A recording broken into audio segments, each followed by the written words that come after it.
Roman, car dealerships are the walking dead. No, you're wrong, Nathan. Even though it is Halloween, car dealerships are very much relevant to today's car buyer. Relevant, you say? No, they're not. And as an example, I'm going to read you an ad that I just came across on Craigslist. And after I read this ad, I want your impressions on exactly what's going on with car dealerships. And here's the ad. Now, this has to do with the image behind me, and that's a 2022 Ford Lightning. So this is on Craigslist. Selling our spot near the front of the line. You keep the rebate.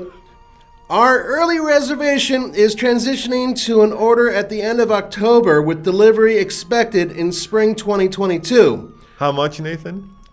$5,000. Wait. It gets better. It's only $100 to do the reservation. So they're trying to get $5,000 out of this. Wait. Somebody's trying to scalp a reservation for a Lightning. Yeah. For because they got on their computer and spent 2.5 minutes and submitted at the front of the line, according to them. Submitted $100 deposit that is refundable. You think they want $5,000 or $5,100? They might want $5,100 because, why about it's refundable, the $100. But this is kind of part of the point. People now can go online and reserve these vehicles, build these vehicles. If you go to Tesla or even Rivian, you can pretty much get your entire vehicle. We've done it before through the website and not have to deal with these dealerships. And this is another example of it, actually profiting from your house without using a dealership. All right, now I get the Walking Dead, it's Halloween, and I get the fact that Tesla and now Rivian have kind of broken the dealership model where they're selling direct to consumers and car and truck buyers, but that doesn't mean that the dealerships themselves are the Walking Dead. First and foremost, where do you go to service your vehicle? To a service place that's not part of a dealership, called a garage. Yes, but dealers are located everywhere in the country. Yeah.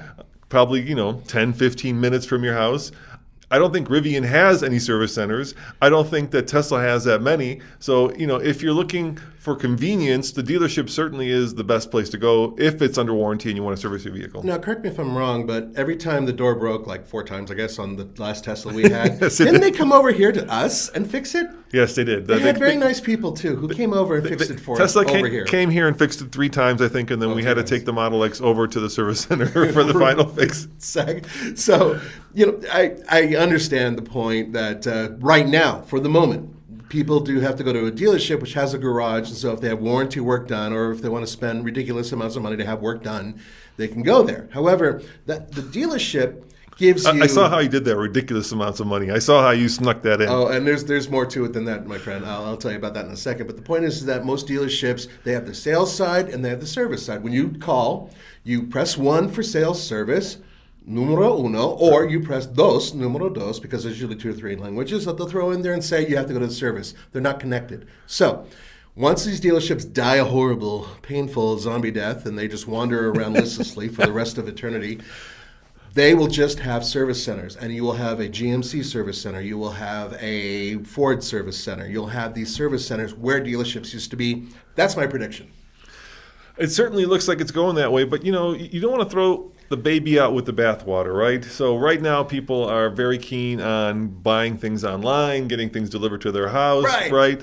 Look at the whole Amazon model. But dealerships for the longest time have been kind of, especially in rural communities, the bedrock of that community, right? They're the ones who sponsor the softball team. They're the ones who, make the 4th of July parade happen, right? These are businesses that are central to a community, especially in rural areas, and when that goes away, you're losing a lot. I think you're losing a lot of what made America great. Cry me a river. So So let me throw this at you. First of all, when I was living in Los Angeles as a little kid playing t-ball and baseball and Pop Warner football, I was sponsored by a mortuary and Brent's Deli. I kid you not. Those were sponsoring the local team. No car dealerships in that. In Los Angeles, mind you. One of my issues is the fact that they are still known as stealerships, not dealerships, because they are out there to make a buck. You have to admit that. These guys, even if they don't work on commission, they still get paid, and they get little bonuses here and there for selling these cars. Online, when you're able to go through a service, you don't have to deal with any of that. And I can tell you, after recently going to a used car dealership and getting screwed on my Mitsubishi, which I just found out about. What happened? They flashed my car. What? They did exactly the same thing that happened to the Jeep that you guys... They flashed the car to get rid of the check engine light? All the error codes and everything else they tried to temporarily get rid of. This is a used car dealer? Mm-hmm. All right, now we're talking about new car dealers. I know. But let's separate those two. To be fair, this is still the mentality that these people... Any way to make a buck is sort of their thing, right? Look, I'll give you, there are, like in everything in life, there are good dealerships and there are bad dealerships. And it is a little confusing because as a consumer or a car and truck buyer, you don't know which one is good and which one is bad. But once you establish your relationship with a reputable dealer, they do, represent you and represent, I think, your best interest as much as possible and kind of put themselves kind of in between you and the manufacturer, because oftentimes, right, what happens is the manufacturer builds a vehicle that has issues. We've seen it, right? Oh, yeah. Yeah. Land Rover. And the manufacturer's, I'm going to say knee-jerk reaction is to, not want to fix those issues. Of course. But then the dealership is the place where they actually have to do those repairs. And, we've had great experiences like with Johnson's that we buy all of our FCA products from, and they have been outstanding in terms of, getting us through the buying process quickly, giving us exactly the vehicle we want, servicing that vehicle. It's actually been a really pleasant experience. I look forward to taking my car into Johnson's to get it serviced. And I look forward to buying a car with them. It's painless, it's easy, and it's professional. It helps that we are TFL. Yes, I'll give you that. I'll give you that. That helps. Just full transparency. But the other side of it, even if we are TFL, we still occasionally have bad dealership moments. And we've had them in the recent past. And everything from just getting a tow hitch installed and all the rigmarole we had to go through with all that, and you got to admit, we had to juggle an awful lot to do that. That's with the Bronco. Dealerships are sort of this old dinosaur, or I like to say zombie, that's just kind of lumbering along and still managing to get people who feel nostalgic about it, saying, oh, it's part of the community and jobs and stuff like that. No. It's your dollar. It's your money. It's you who are getting screwed when you go over there and you're paying another $300-400 to put into their pocket that you don't need to do if you go online. And if you use these newer models that are coming out there, Carvana, CarMax, and all that other stuff, I say dealerships are the walking dead. They just don't know that they're decomposing right now. All right, so I'll give you that.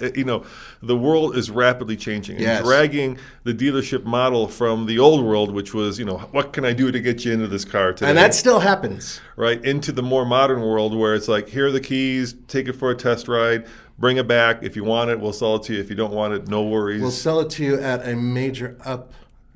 But if you think that what can I get you to do in the car is bad, what's happening now in America, which is even more terrifying, is you've got large dealership groups buying a little bit smaller dealership groups. So now that independent dealer is almost a dinosaur, right? You've got these mega dealers that own 100, 150 dealerships, and I think time will tell what that means for the consumer, but usually when things get bigger, it also means they get worse, right? In general, monopolies are not good for consumers. Right. So we may be discussing, like things that will be passé 10 years from now, and we'll wish we had, right? When the dealer networks are now setting the price and actually dictating terms to the manufacturer, which is a potential, I think. I think that's a possibility, but if it ever gets to that point, most manufacturers will say, well, we are going to go with this other model. Sorry, you're done. Also remember, there's another thing to keep in mind, guys. Right now, there's a little bit of a revolution, if you will. A lot of dealerships out there are basically shutting their doors saying, we will not service electric vehicles. And with the electric vehicle mandate, Cadillac's a really good example. There's a lot of Cadillac dealerships that are like, no, we're not going to do it. Well, because Cadillac wanted them to spend, millions of dollars to upgrade their dealerships, Right. and the dealers were like, it's not worth it for us because let's face it, electric vehicles have a lot less maintenance, right? There's no oil Far changes, less. right? There's no. Oh, I mean, basically brakes and Brakes, rotating the yeah. tires and maybe, a brake fluid and windshield wiper fluid. But that's part of the point. So a lot of people are transitioning over to EVs over the next 10, 15 years. You're one of the advocates for this.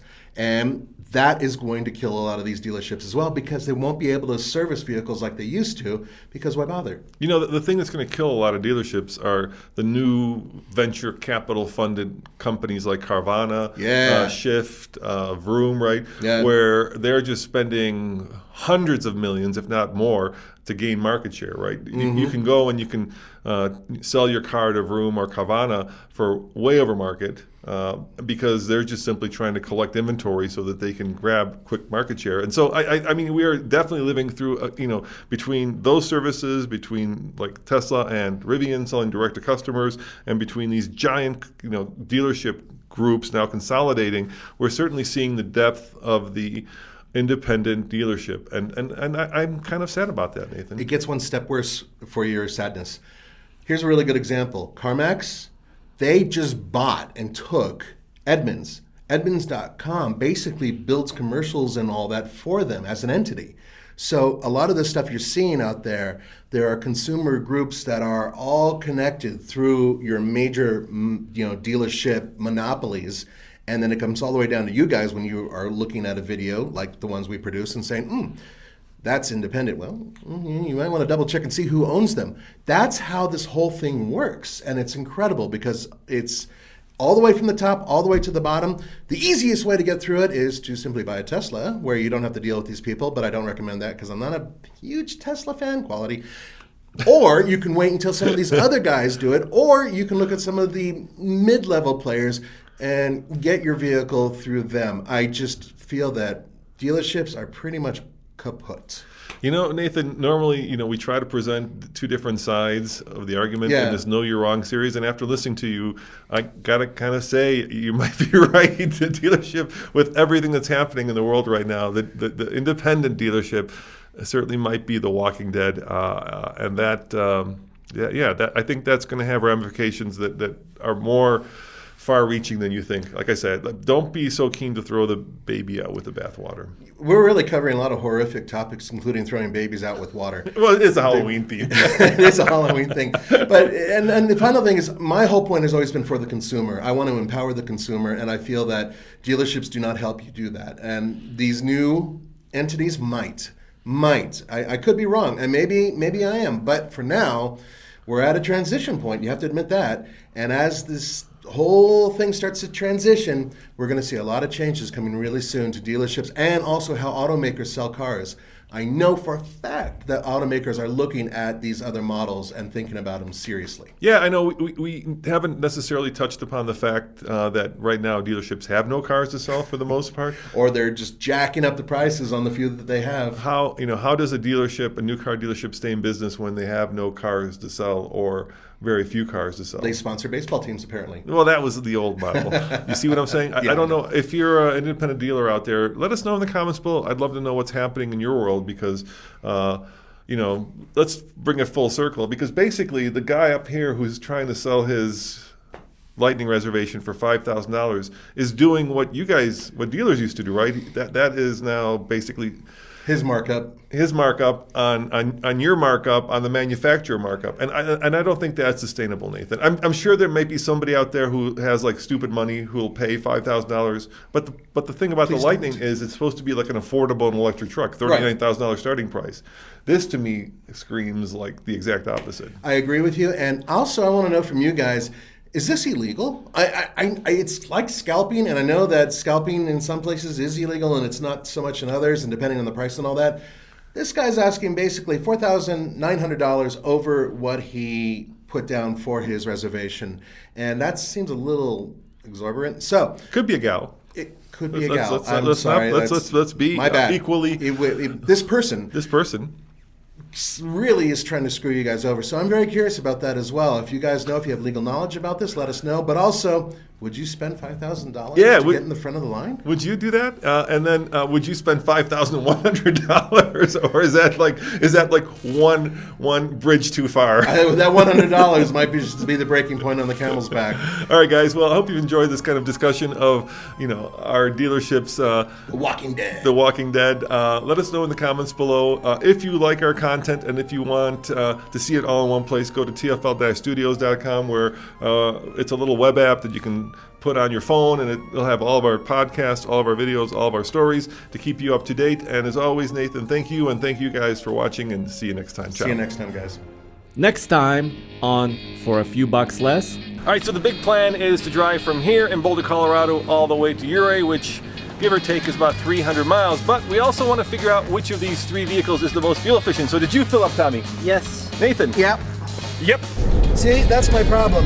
When it's full, the needle goes past the thing that says fuel, right? So it's not doing that right now. So I'm thinking it should be about a half a tank. My temperature gauge on my coolant is going up. My oil temperature gauge is not working, and my battery gauge is also not working. Oh God, my transmission's overheating. Oh doggies! Oh, it's fine. Just a little oil. Almost smells like wax, and it's burning. Just a little.